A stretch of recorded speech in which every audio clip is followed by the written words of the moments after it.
창세기 1장 26, 27, 28입니다. 오늘 하나님의 형상대로 라는 제목으로 창세기 1장 26, 27, 28절 읽도록 하겠습니다. 하나님이 이르시되 우리의 형상을 따라 우리의 모양대로 우리가 사람을 만들고 그들로 바다의 물고기와 하늘의 새와 가축과 온 땅과 땅에 기는 모든 것을 다스리게 하자 하시고 하나님이 자기 형상 곧 하나님의 형상대로 사람을 창조하시되 남자와 여자를 창조하시고 하나님이 그들에게 복을 주시며 하나님이 그들에게 이르시되 생육하고 번성하여 땅에 충만하라 땅을 정복하라 바다의 물고기와 하늘의 새와 땅에 움직이는 모든 생물을 다스리라 하시니라. 아멘. 네, 이 말씀 가지고 오늘 주님께서 주시는 말씀 듣도록 하겠습니다. 하나님께서 지금 창세기 1장을 통해서 세상을 창조하시는 이야기를 저희에게 보여주셨어요. 오케이. 제가 조금 너무나 뻔한 질문이지만 그래도 좀 철학적인 질문. 하나님은 왜 세상을 창조하셨을까요? 하나님은 천지 창조를 왜 하셨을까요? 네, 뭐 이사야서를 보면은 하나님은 하나님 스스로 자신의 영광을 위해서 온 세상을 창조하셨다고 되어 있습니다. 자, 자신의 영광을 위해서 이사야서에 보시면 찾지 않으셔도 됩니다. 이사야서에 보시면 43장에 7절에 이런 말씀이 있습니다. 내 이름으로 불려지는 모든 자, 곧 내가 내 영광을 위하여 하나님의 영광을 위하여 창조한 자를 오게 하라. 그를 내가 지었고 그를 내가 만들었느니라. 자, 지었고 만들었다. 이유가 뭐라고요? 하나님이 하나님 자신의 영광을 위하여 만들었다라는 거죠. 오케이. 이게 이스라엘에게만 해당이 될까요? 아니겠죠. 뭐 좁은 의미로는 이스라엘에게 먼저 하나님의 영광을 보여주셨습니다. 그러면 우리가 영광을 위해 창조되었다라는 존재이죠. 영광을 위해 하나님의 영광을 위해서 지음받았다. 이거는 무슨 말인가요? 하나님의 영광을 위해 지음받았다. 그러면 영광을 어떻게 하는 게 그러면 우리의 창조 목적에 맞는 그런 포지션이 될까요? 네, 하나님의 영광을 위해서 그러면 하나님이 가지고 있는 영광에 더 무언가를 더 이렇게 플러스 애드 시켜서 뭔가 더 영광스럽게 하는 건가요? 절대 그럴 리 없겠죠. 네, 절대 그럴 리가 없겠죠. 자, 오늘 본문에 힌트가 있어요. 거기에 무언가가 더하는 게 아니고요. 27절 하나님이 자기 형상 곧 하나님의 형상대로 사람을 창조하시되 자기 형상 하나님의 형상대로. 자, 형상대로가 무슨 말이에요? 하나님의 형상대로 하나님의 형상 그대로 라는 의미인 것 같은데 조금 더 자세히 살펴볼게요. 형상대로. 자, 형상이라는 것은 여기 영어로 보시면 이미지예요. 이미지. 하나님의 이미지. 오케이. 이미지는 무슨 말입니까? 이미지. 그러니까 형상 한문이어서 좀 어려워갖고 영어로 이미지로 바꿔봤는데 우리 이미지 하잖아요. 많이 그런 얘기 하잖아요. 요즘 또 그 비주얼 시대라서 이미지 하잖아요. 다 아실 것입니다. 이미지는 무엇인가 대상을 묘사하는 방식이에요. 어떤 원본을 묘사하는 방식이 이미지입니다. 자, 어떤 대상을 보여주기 위해서 디스플레이하는 것. 그러니까 원본 제품을 잘 디스플레이하면은 이미지가 좋다. 혹은 원본보다 훨씬 더 깔끔하게 나오는 뭐 아이폰 같은 경우는 와 화상 좋다. 막 이제 그런 얘기 하셨습니까? 네, 화질 좋다. 뭐 그런 얘기 하지 않습니까? 어쨌든 그 이미지라는 말은요 원본을 디스플레이하는 거예요. 원본을 디스플레이하는 거. 그러면 원본이 뭔데요?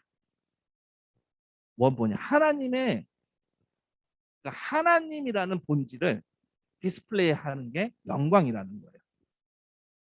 자, 다시 한번 말씀드리겠습니다. 우리는 그 원본을 영광스럽게 하라고 그것을 더 거기에 무슨 애드하고 추가하라고 하는 것이 아니라 원본에 있는 걸 최대한 담아내라고요. 원본에 담겨 있는 하나님의 것을 보여주라고요. 그분의 아름다우신 그분의 은혜, 그분의 정의, 그분의 거룩하심, 그분의 모든 것을 보여주다. 그게 이미지. 그래서 하나님을 원본이신 하나님을 이미지 디스플레이하는 자로 보이지 않는 하나님을 이미지화한 게 하나님의 형상대로입니다. 하나님의 형상대로. 그 형상대로 만든 존재가 바로 창세기에 하면 우리들입니다. 사람들입니다. 자, 그러면 인간이 존재하는 가장 중요한 그 사명은요. 포인트는 뭘까요? 네. 모든 사람이 이 목적으로 태어났죠. 네. 하나님의 형상, 그 형상을 나타내기 위해서. 하나님을 드러내기 위해서. 그 이미지로 쓰임받기 위해서.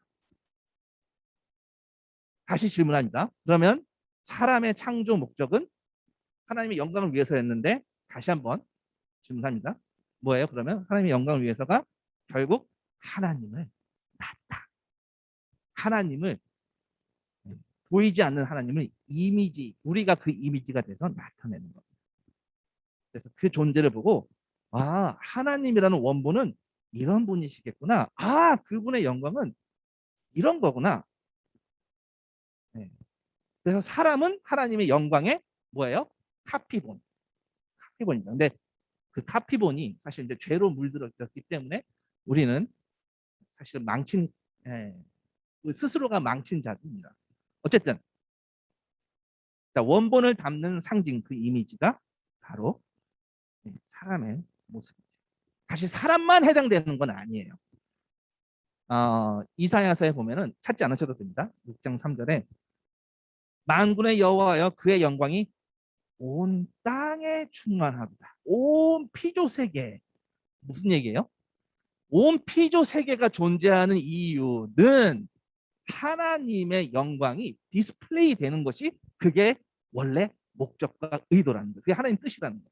그러니까 사람한테만 해당되는 거 아니에요. 온 세계가 온 창조 자체가 그분의 어떠하심을 나타내는 거예요. 온 존재가 모든 피조 세계가 다 하나님의 모습을 디스플레이 하도록 지음 받은 것입니다. 근데 안타깝게 우리의 실상은 어떻습니까? 하나님의 이미지가 되어서 하나님의 어떤 다 담을 수는 없지만 어떤 일종의 복사품이 되어서 그런 모습으로 살아내는 게 아니고 정말 자기의 창조 목적, 자기가 창조된 그 목적을 상실하고 사실 저마다 자기를 드러내는 삶을 살고 있어요. 하나님을 담아내지 않고 하나님이 집중되셔야 되는데 다 자기에게 초점이 맞춰지는 그게 우리의 실상입니다. 교회에서도 창세기 말씀을 잘 이해한 것처럼 보이지만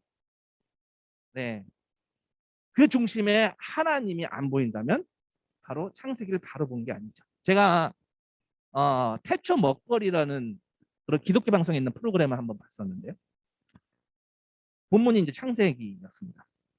어떤 한 과학자가 나와서 본인이 12년 전에 딸을 잃은 거예요. 암으로 암 환자가 자기 집에 있었습니다. 12년 전에 딸을 잃었을 때 안타까운 마음으로 시작한 연구가 있었는데 그것을 이제 12년째 계속 사역하고 있다라고 하더라고요. 그래서 물 연구를 하시는 분이었어요. 물. 그래서 내 몸에 들어오는 물에 대해서. 그래서 태초에 하나님이 주신 가장 기초 구성품 중에 하나가 물이고, 그 태초의 기초 구성품인 물만 잘 활용해도 하나님의 주신 그 최고의 선물을 잘 누리면서 우리에게 유익한 그런 건강 생활을 거느릴 수 있다, 영위할 수 있다. 뭐 이런 얘기였습니다. 뭐 사실 물뿐만 아니라 뭐 치커리 얘기도 나오고 뭐 돼지 감자 얘기도 나오고 뭐 별의별 게 다 소개되었습니다. 뭐 도라지 얘기도 나오고 또 뭐 몸에 잘 흡수되는 뭐 그런 이야기를 많이 하더라고요. 어쨌든 창조된 그대로 그 원소를 그걸 섭취하지 않을 때 병들이 발병한다. 뭐 이런 내용이었었어요. 그래서 육적으로 태초에 주신 거를 다 잘 섭취하고 잘 씻고 그런 아름다운 하나님의 선물을 잘 관리하는 것이 바로 믿음 생활이다. 이런 말씀을 하시더라고요. 그래서 이 음식물을 그대로 송산시키지 않고 잘 섭취하는 것.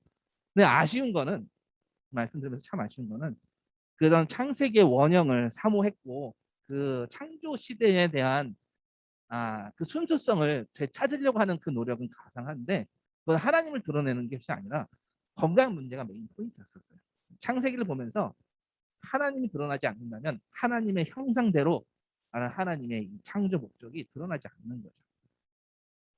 네, 제가 뭐 그 창세기를 통해서 어떤 그 창조의 섭리에 대해서 창조 시에 주셨던 아름다운 어떤 건강 요소들에 대해서 제가 비판하는 건 아니고요.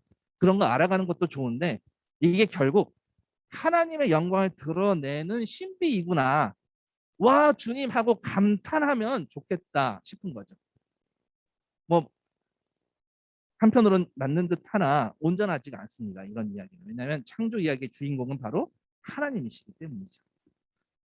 그래서 하나님의 모습을, 이 하나님의 가장 영광스러운 모습을 가장 절정해서 표현한 이야기가 바로 구속사 이야기이죠. 오케이. 오늘 우리 창세기의 의미를 다 이해하지는 못해도 형상이 무엇인지, 하나님의 형상대로가 무엇인지 요거 하나는 좀 보고 넘어가려고 합니다. 통해서 하나님께서 어떤 분이신지, 얼마나 드러내고 싶어 하시는 분이신지, 그분의 어떤 스펙에 대해서, 그분의 성품에 대해서, 그 성품의 최고봉인 하나님 성품의 최고봉, 저는 감히 하나님의 은혜라고 이야기하고 있습니다. 그 성품의 최고봉인 그 은혜에 대해서, 또 그 은혜를 최고로 극적으로 가장 잘 나타낸 주인공 예수 그리스도에 대해서, 그것이 드러나지 않는다면 창세기의 의미를 제대로 이해하지 못한 거겠죠. 다시 한번요. 자, 피조 세계가 창조된 가장 중요한 목적, 이 세상 전체가 하나님을 드러내기 위해 창조되었다는 거죠. 근데 제대로 드러내지 않는다면 사실 사람이란 존재는요, 자꾸 뭔가 드러내는 존재예요. 하나님을 드러내지 않으면 꼭 다른 것을 드러내요. 이상한 것들을 드러냅니다. 그렇기 때문에 창세기를 이야기해도 하나님을 드러내는 것이 아니라 건강 이야기를 드러낼 수 있고 다른 이야기를 드러낼 수 있는 거죠. 오케이. 시편 19편 1절. 시편 19편 1절. 한번 찾아보겠습니다. 시편 19편 1절. 하나님 뭐를 드러내고 싶어 하시는지, 하나님 뭐를 나타내고 싶어 하시는지, 하나님 무엇을 디스플레이 시키고자 하시는지, 어떤 것을 이미지 형상화시키려고 하시는지. 시편 19편 1절 보세요. 하늘이 하나님의 영광을 선포하고 궁창이 그의 손으로 하신 일을 나타내는도다. 자, 영광을 선포하는 것이 뭐예요? 하늘입니다. 하나님의 영광을 하늘이라는 존재가, 하늘이라는 피조물이 다 드러낼 수 있을까요? 아니요. 그분의 높으심, 그분의 광활하심, 그분의 광대하심, 이런 거를 디스플레이, 나타낼 수는 있습니다만 다 드러낼 수 없어요. 그래서 하나님이 만든 모든 피조물들은 하나님의 속성 가운데 어떤 것을 드러내고 있습니다. 하늘은 하나님의 그 높으심과 그 넓으심과 그 지극하심과 그것을 가시적으로 표현하지만 다 나타내지는 않아요. 원본이 아니기 때문에. 사실 피조 세계의 그 어떤 것도 완벽히 하나님을 100%다 담을 수는 없습니다. 유일하게 이 땅에서 하나님을 다 담으신 분은 예수 그리스도 한 분뿐이셨어요. 다시 한번요. 그 어떤 것도 완벽히 이 피조 세계는 다 담을 수 없습니다. 너무나 무궁무진하신 분이십니다. 우리의 존재의 이유는 이 상상 불가, 보이지 않는 이 하나님을 그분을 이미지와 형상화하면서 나타내고 드러내고, 그래서 그 드러낸 주님의 아름다움에 감탄하는 거. 우와, 그 영광을 보고 탄성을 지르는 거. 그것이 로마서, 로마서에 찾지 않으셔도 됩니다. 로마서 1장 20절 21절. 창세로부터 그의 보이지 아니하는 것들 곧 그의 영원하신 능력과 신성이 그가 만드신 만물에 분명히 보여 알려졌나니 그러므로 그들이 핑계하지 못할지니라. 하나님을 알되 하나님이 영화롭게도 아니하며 감사하지도 아니하고 오히려 그 생각이 허망하여지며 미련한 마음이 어두워졌나니. 자, 성경이 말씀하시는 만물이 존재하는 이유입니다. 뭐요? 만물에 무엇이 분명히 보여 알려졌다고요? 그의 능력과 그의 신성과 그의 모든 그 영광이 만물 가운데 하나님이 비추셨는데, 그리고 그것을 나타내는 것이 존재의 이유인데 그걸 모르고 나타내지도 않습니다. 무시하고 감사하지도 않고 그냥 허망한 인생만 쌓아가고 있는 거죠. 자, 피조 세계를 보면 확실히 하나님의 강렬한 영광은 다 경험할 수 없어서 힌트를 찾아내도록, 그래서 하나님을 감탄하도록 했는데도, 그런데 더 다가가려고 하지는 않고 오히려 다른 걸 우상 삼았어요. 그게 로마서 3장 23절 이야기입니다. 모든 사람이 죄를 범하였음에 하나님의 영광에 이르지 못하다. 주님께서 갖고 계신 성품, 주님께서 가지고 계신 스펙, 주님의 무언가를 나타내야 되는데 그것이 영광을 하나님을 드러내고 형상화하는 건데 거기에 이르지 못하였습니다. 그것을 죄라고 합니다. 자, 그런데 거기에 인간 한수 더 떠서 로마서 1장 23절에 썩어지지 아니하는 하나님의 영광을 그냥 무시한 것만 뿐만 아니라, 그냥 영광에 이르지 못한 것뿐만 아니라 하나님의 영광을 뭘로 바꿨다고요? 썩어질 사람과 새와 짐승과 기어다니는 동물 모양의 우상으로 바꾸었느니라. 자, 여기에 우상이라고 합니다. 우상도 사실은 형상이에요. 어떤 이미지예요. 동물 이미지예요. 어떤 피조 세계 어떤 나무 이미지가 될 수도 있고, 태양 이미지가 될 수도 있고, 어쨌든 그 동물, 그 피조물 다 우상이죠. 우상은 하나님을 드러내는 것이 아니라 그냥 이 땅에 존재하는 것을 드러내는 거죠. 이 형상, 이 우상의 이미지가 고대에는, 당시에는 기념상과 같은 거죠. 동상 같은 거죠. 조각된 그 이미지를 통해서 신이라는 것을 표현한 겁니다. 인간의 그 왜곡된, 인간이 가지고 있는 성품인데요. 그것이 왜곡이 돼서 우상이라는 이미지로 형상화가 되는 거죠. 하나님의 이미지가 돼야 되는데, 하나님의 이미지가 돼야 된다고요. 형상화가 돼야 된다고요. 근데 우리에게 주신 이 DNA, 우리 영적 DNA, 이 DNA가 죄로 왜곡되어져서, 죄로 물들어져서 하나님 아닌 어떤 것들을 이미지로 만든다니까, 형상을 만든다니까. 사실 지금은 이제 그런 우상들을 만들어 놓고 섬기는 사람은 없어요. 동물 이미지로 덜고 이게 신이야라고 그렇게 비이성적인 사람은 없습니다. 있을 수도 있죠. 근데 그런 이미지를 예쁘게 만들어 놓고 무슨 여신이네 이렇게 섬기는 사람은 없죠. 네, 우상 그렇게 세우는 사람은 없습니다. 대신에 현대인들은요, 이미지 메이킹의 달인들이에요. 스스로가 이미지 메이킹에서 어떤 형상화를 하고 있습니다. 자기 이미지를 최대한 예쁘게, 최대한 반지르하게, 그래서 그 이미지를 세우는 사람은 저도 그렇습니다. 저도 사실은 이미지 메이킹을 하죠. 아마 우리 대부분 그렇게 살아갈 겁니다. 고대에는 컴퓨터 화면이나 디스플레이 화면이나 그런 데서 우상이 나오는 게 아니잖아요.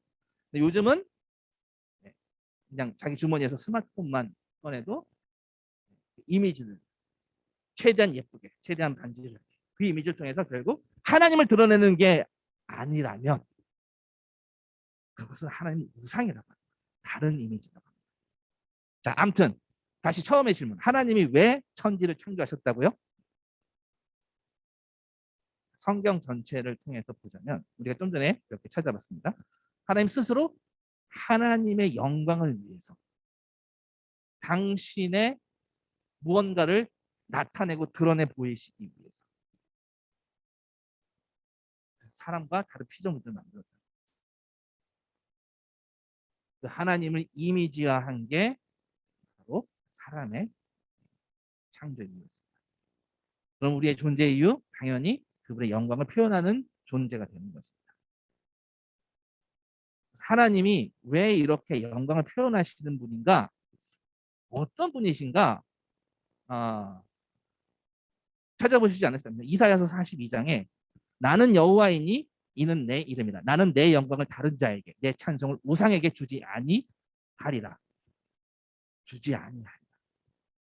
만약에 하나님 아닌 다른 존재, 피조물 보고 신이라고 하고 이미지를 삼아서 우상이라 한다면, 우상 삼는 게 있다면 그건 우상이지 하나님의 영광에 깃들지 않았다라는 이야기죠. 절대 그런 우상에게 하나님의 영광을 다른 곳에 주지 않으신다고 하는 게 좀 전에 읽었던 이사야서 42장 8절 맞습니다. 그럼 영광을 어디에 주시나요? 어디에 나타내 보시나요? 이건 찾아보겠습니다. 44장 23절.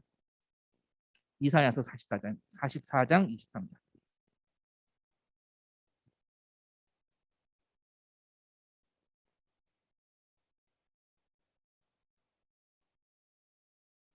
이사야서 44장 23절. 제가 읽어보겠습니다. 여호와께서 이 일을 행하셨으니 하늘아 노래할지어다. 땅의 깊은 곳들아 비부를지어다. 산들아 숲과 그 가운데 모든 나무들아 소리내어 노래할지어다. 여호와께서 야곱을 구속하셨으니 이스라엘 중에 자기의 영광을 나타내실 것이니로다. 그 영광을 이스라엘 통해서 하나님의 백성을 통해서 하나님이 예배자 삼으신 당신의 백성을 통해서 그 존재 안에서 영광을 나타내실 거라는 거죠. 하나님의 그 스펙을 전부 다 보여주시겠다는 거죠. 우리가 가지고 있는 스펙과 하나님의 스펙은 질적으로 다릅니다. 본질적으로 다릅니다. 뭐 우리는 뭐 기껏 학벌, 뭐 돈, 뭐 재력, 뭐 이런 것 뭘 자랑하나요? 스펙으로? 하나님이 나타내시는 스펙은요. 그 하나님의 영광, 그 무게감은 그 어떤 스펙을 우리가 다 쌓아 올려도 그 하나님의 영광의 무게에 비해서 깃털만도 안 되는 그런 가벼운 것, 먼지만도 안 될 것입니다. 보세요. 이사야서 48장 9절. 내 이름을 위하여. 자, 하나님은 스스로 얼마나 자신의 영광을 가장 중요하게, 가장 소중하게 간직하시고 그것을 애지중지하시냐면요. 내 이름을 위하여 내가 노하기를 더디할 것이며 내 영광을 위하여 내가 참고 너를 멸절하지 아니하리라.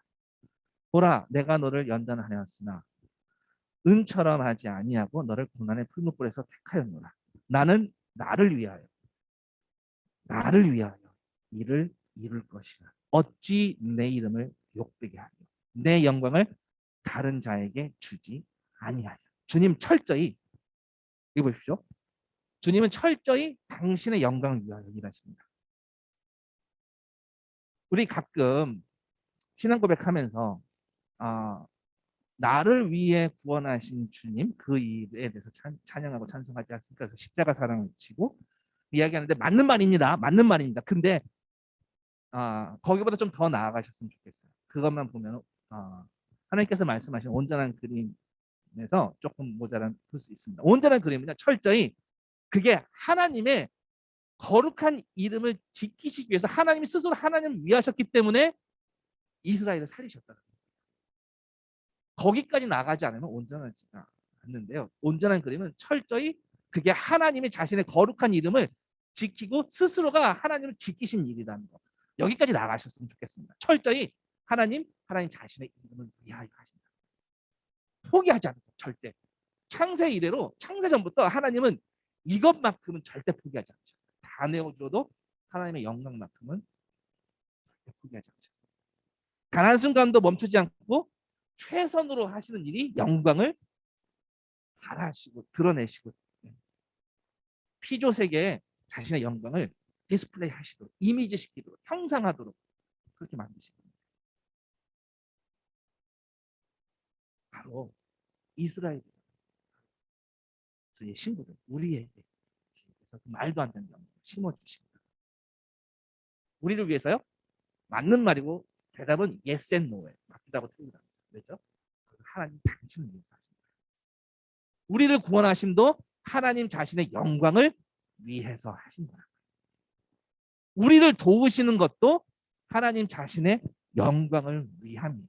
그것 때문에 하나님이 박수 받으셔야 되기 때문입니다. 조금 하나님이 좀 이렇게 좀 이기적이고 좀 자기중심적이고 이렇게 느껴지실 수도 있죠. 네. 근데 우리가 그 농담 삼아서 내가 잘 돼야 너네가 잘 돼. 이런 말이 있잖아요. 근데 우리끼리는 농담인데요. 하나님은 농담이 아니고 진담이십니다. 하나님이 잘 돼야 하나님이 영광 다 받으셔야 그게 우리에게 유익입니다. 절대로 하나님은요. 자신을 위한 것이 자신의 영광을 지켜내는 것이 절대로 자신만을 위한 것이라고 생각하지 않습니다. 자녀들을 위한 거라 생각. 우리를 위한 거라 생각하십니다. 그걸 알 때 하나님이 자신의 이름을 위해서 그 영광을 위해서 일한다는 것이 무슨 의미인지 알 수 있는 거죠. 하나님께는 굉장히 심각한 말씀이십니다. 내가 내 이름을 위하여라는 것은요. 우리는 농담 삼아서 내가 잘 돼야 네가 잘 돼가 농담이지만 하나님은요 진짜 심각하세요. 맞아요. 하나님이 잘 되시고 하나님이 영광을 받으셔요. 그래서 하나님이 보이시도록 때로는 내가 물러서는 게, 내가 뒤로 빠지는 게 결국에는 나 자신에게 유익이라는 말이기도 해요. 하나님이 더 보여줄 수 있다, 더 드러날 수 있다면, 더 그분이 디스플레이가 돼서 더 아름답고 찬란하게 영광 받으시는 그 위치에 가기만 한다면 나는 거기에 도어매트, 그냥 문 앞에 다른 사람들 발판 탁탁 털고 지나가는 발판 되어도 그분이 영광이 디스플레이 된다면 그렇게 한다고. 자, 하나님 늘 그 영광을 마음껏 발휘하시고 바라시는 분이세요. 근데 그 하나님이 우리에게 뭐라고 선포하시냐면 그 말도 안 되는 그 어마어마한 무게의 영광을 우리에게 이스라엘에게 담아내시겠다고 하시는 거예요. 자, 이사야서 49장 3절에 이런 말씀이 있습니다. 내게 이르시되 너는 나의 종이요 내 영광을 내 속에 나타낼 이스라엘이다.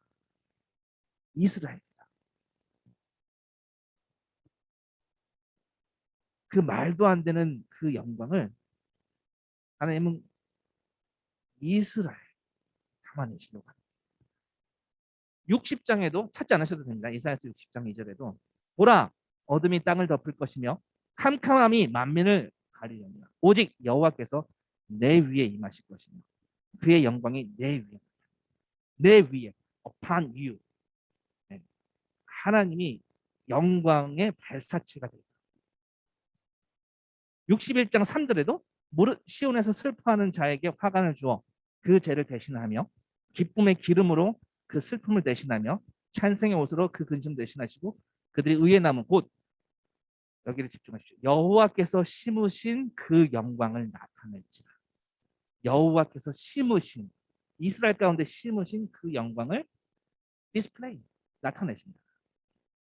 사실은요 이걸 담는 그릇은 우리라기보다도 예수 그리스도를 예언한 이야기입니다. 하지만 동시에 예수 그리스도를 통하여 우리를 안으실 이야기예요. 예수 그리스도를 통하여 우리에게 이 영광을 연합시켜 나타내시겠다. 그리스도와 연합을 통해서 드러내시겠다라는 거예요.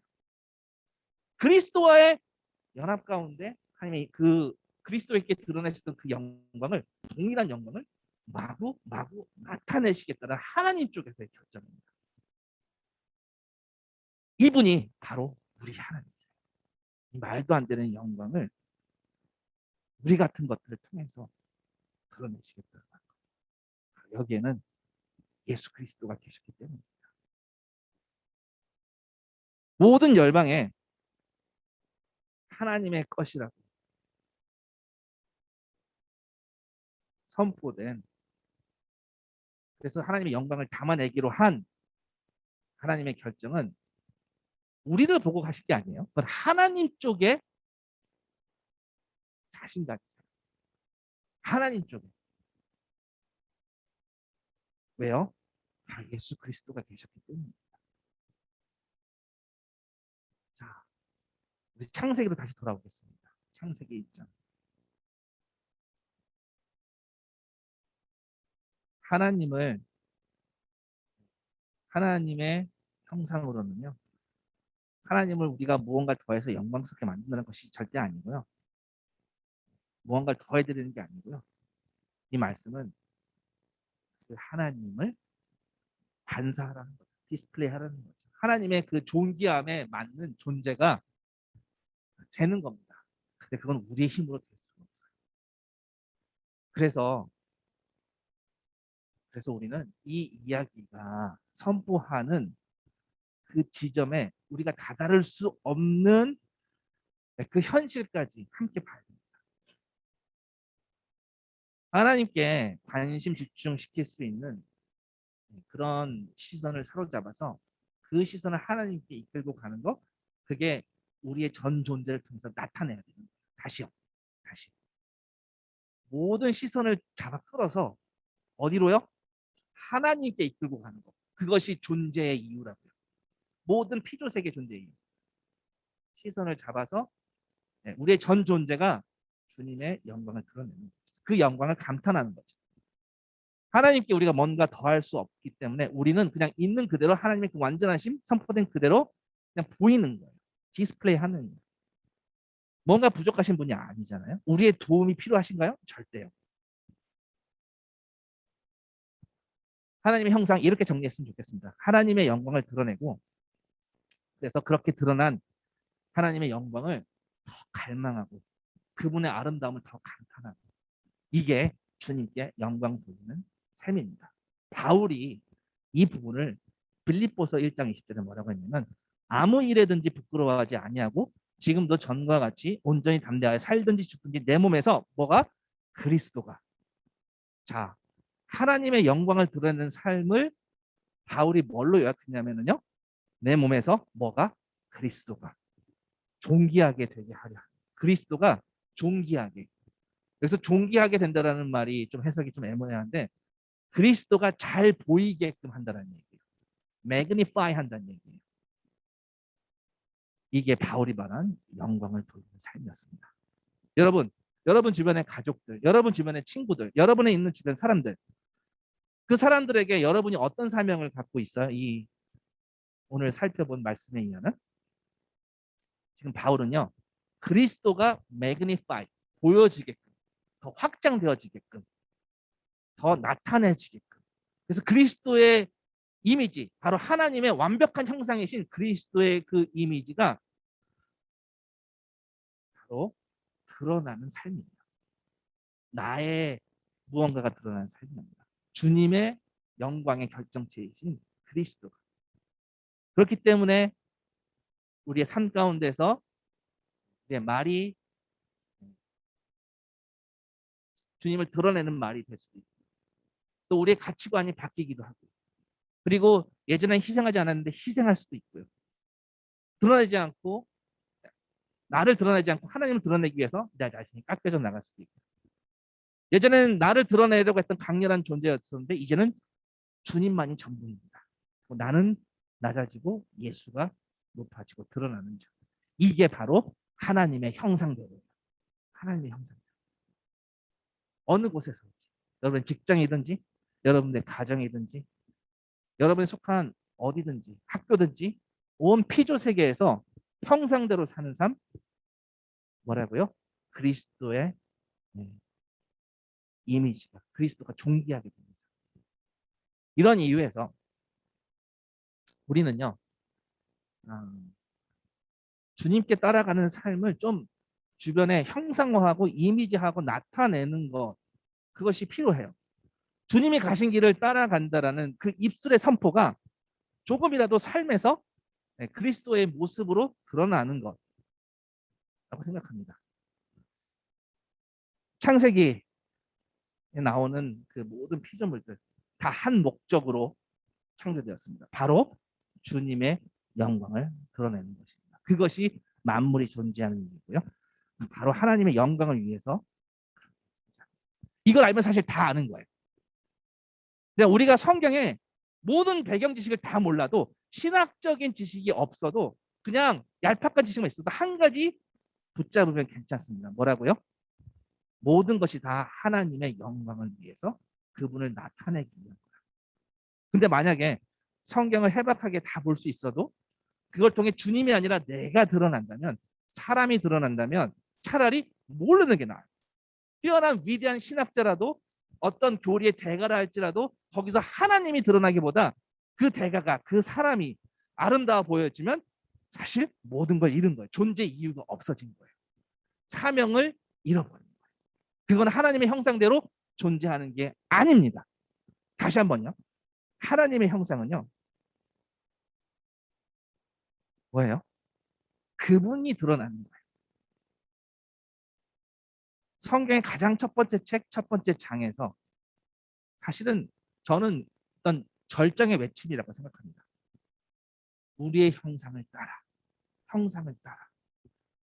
하나님이 하나님 자신을 이미지화하기 위해서 만든 형상이 바로 사람이고요. 보이지 않는 하나님을 드러내고 나타내는 피조물. 그것이 사람입니다. 다시요. 우리 존재는 하나님을 형상화하고 보여주고 디스플레이하고, 그것을 바울은요, 그리스도가 존귀하게 되는 거라고 했습니다.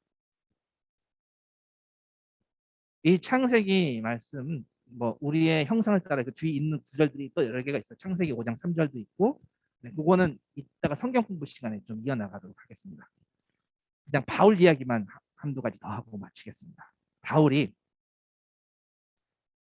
아까 말씀드렸던 것처럼 스스로 지혜 있다, 어리석게 되어 썩지 아니하신 하나님의 영광을 썩을 사람과 새와 짐승과 기는 것과 같은 우상으로 바꾸었다. 지금 바울의 머릿속에는 한 사람만 들어가 있어요. 한 사람은 머릿속에 지금 각인하고 있습니다. 하나님을 가장 극적으로 형상화한, 하나님을 그대로 다 드러내고 하나님 자체이신 바로 예수님이시죠. 예수님이시죠. 그는 골로새서 1장 15절 보이지 않는 하나님의 형상이시요, 보이지 않는 하나님의 형상, 모든 피조물보다 먼저 나신 이신. 그 중에 고린도후서 4장 4절 세상의 신이 믿지 아니하는 자들의 마음을 혼미하게 하여 그리스도의 영광의 복음의 광채가 비치지 못하게 하매니 그리스도는 뭐라고요? 하나님의 형상이니라. 바울은 계속 이야기를 하고 있습니다. 하나님의 형상, 사람으로 오신, 육신으로 오신 그리스도 예수는요, 단순히 하나님의 아들로서가 아니라 그 아들, 그 하나님이 사람이 되심으로써, 근본적으로 하나님의 형상대로라고 하는 것이 무엇을 의미하는지 몸소 보여주셨어요. 정답이었어요. 위대한 정답이 되셨어요. 그리스도가 하신 말보다 그리스도가, 그분이 답이 되셨어요. 인간은 하나님의 형상입니다.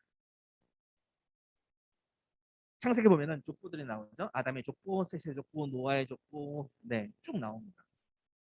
근데 그 족보 가운데 있는 하나님의 형상들은요, 그 하나님의 형상을 나타내기보다도 우상을 섬기는 같이 하나님의 기대와 다른 모습으로 많이 빠졌습니다. 언제까지요? 예수님이 오시기 전까지. 이 예수님이 하나님의 완전한 형상이십니다. 하나님의 형상대로 이 말씀이 무엇을 의미하는지 거기에 대한 정확한 답변이 바로 예수 그리스도.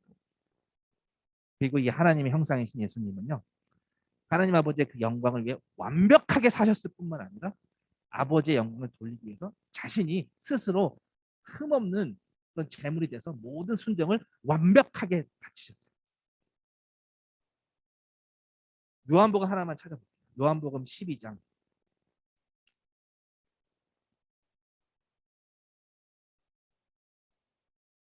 요한복음 12장 28절. 아버지여, 아버지의 이름을 영광스럽게 하옵소서.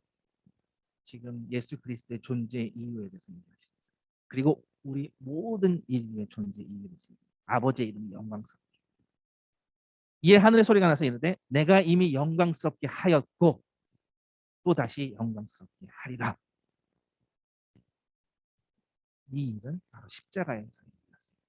이 일을 통해서 우리 같은 것들이 하나님을 형상화하지 못했었던, 정말 창조의 그 의도대로 살지 못했었던 모든 시간들, 본래 소명대로 태초에 지으신 그 이유대로 살지 못했었던 그 모든 시간들이 일순간에 단번에 다 회복되었습니다. 예수 그리스도의 온전한 이 순종과 십자가에서의 그 희생으로 말미암아. 그래서 이 그리스도를 본받는 것이 이제는 우리에게 하나님의 형상대로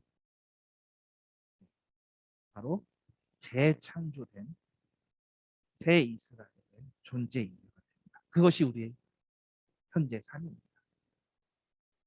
하나님이 미리 아신 자들을 또한 그 아들의 형상을 본받게 하기 위하여 미리 정하였습니다. 로마서 같은 것. 그 아들의 형상을 본받게. 하나님의 형상대로라고 했다가 이제는 뭐예요? 지금 신약 시대 와서 그 아들의 형상을 본받게, 그리스도 안에서 그리스도인 되게,